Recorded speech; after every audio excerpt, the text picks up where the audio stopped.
Hi, Martin here. A little while ago, I was asked to do a new IT strategy, and when I looked at strategies that existed, I wasn't encouraged. And rather than just do a new IT strategy, I thought I'd do a new approach to strategy. I've tried something different to reimagine strategy. So I did a presentation a while ago, and I thought I'd share it with you here. So let me share my screen. Just bear with me a little while. Okay, hopefully you can see the slides. Okay, so reimagining strategy. If you want to get to this slideshow, have a look at the link at the bottom right-hand corner. That's got the link to this set of slides on Google Slideshow.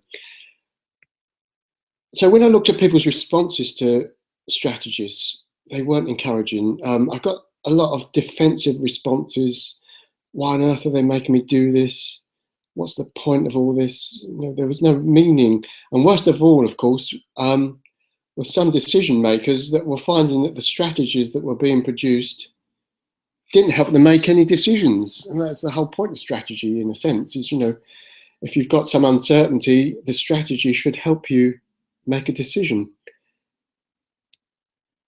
So I was finding strategies were becoming prescriptive, meaningless, even divisive. They weren't helpful. They weren't positive in any way.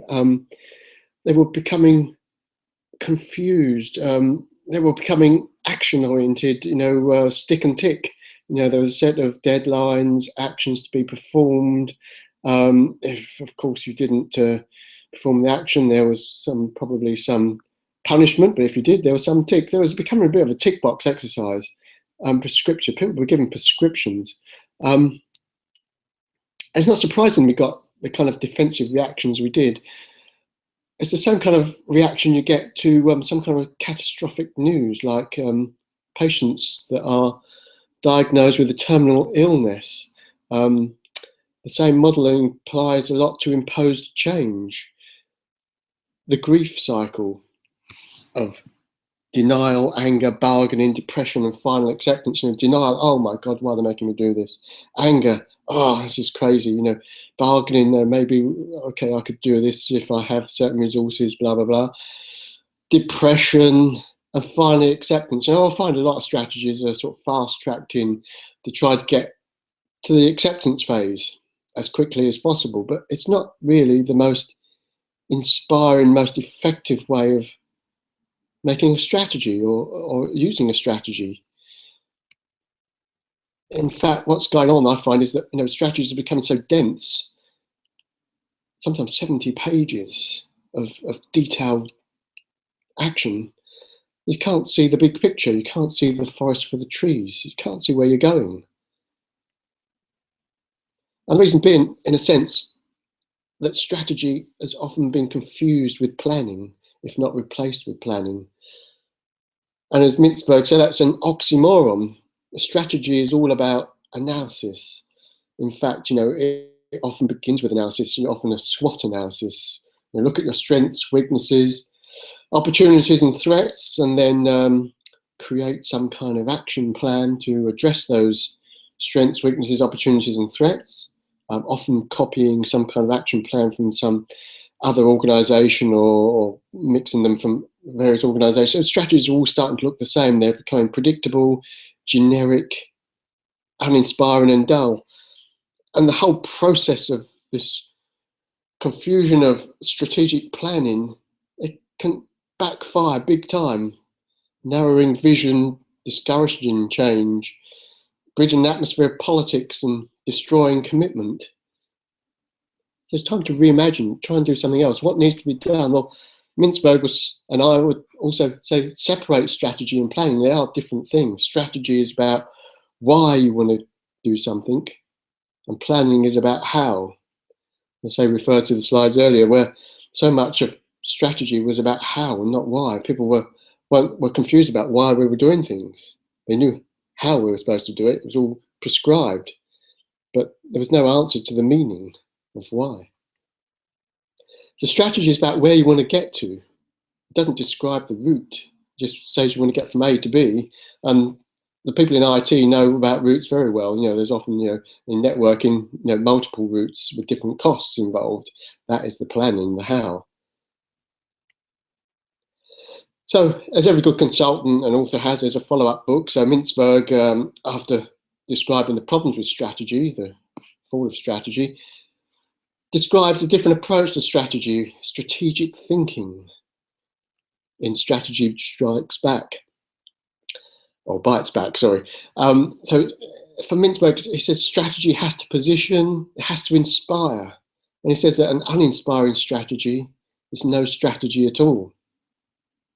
And in that book, the favourite chapters of mine were by, I can't say the lady's name, Jean Leidker, I'm not sure how to say that name, but two chapters about strategy as a positive force. You know, and in one chapter, strategy is a little black dress. She says it should be simple, makes you feel good, and give you confidence and openness to new adventures. Strategy and the Art of Seduction, another chapter by in the same book.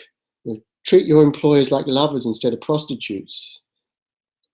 Or in the case of prescriptive strategies, sort of patients, treat them as if they're not in hospital. It's about conversation, patience. It's about focusing on possibilities rather than risks, constraints, and uncertainties, because that's what planning does.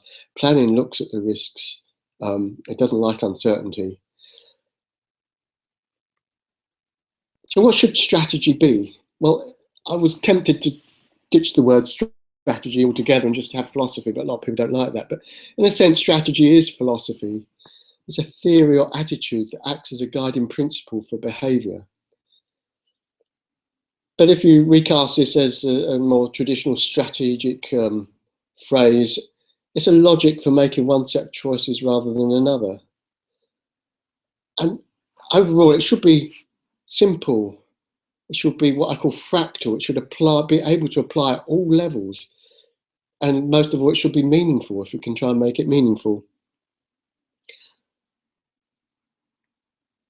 What should strategy do? Well, it should guide, inspire, and engage. Most of all, it's about people rather than systems.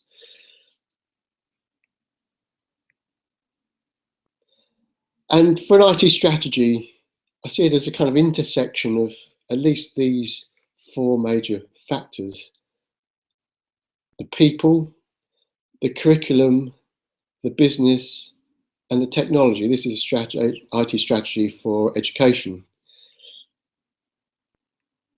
And let's remember that often the future is already here amongst us. The leading edge are practicing things that may be adopted in the future. There's a lot of different experiments going on that we can select from.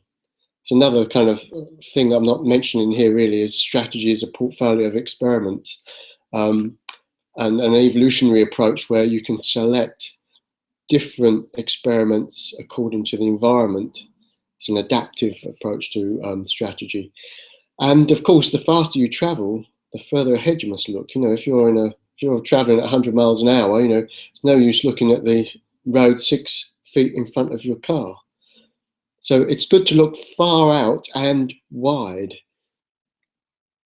So strategy, where do we want to go? Okay, well, that's the end of the presentation. So what I'll do next is to show you the type of a strategic approach that I've been working on. So that's coming up next, maybe the next hangout. Okay, thanks for your time. Okay.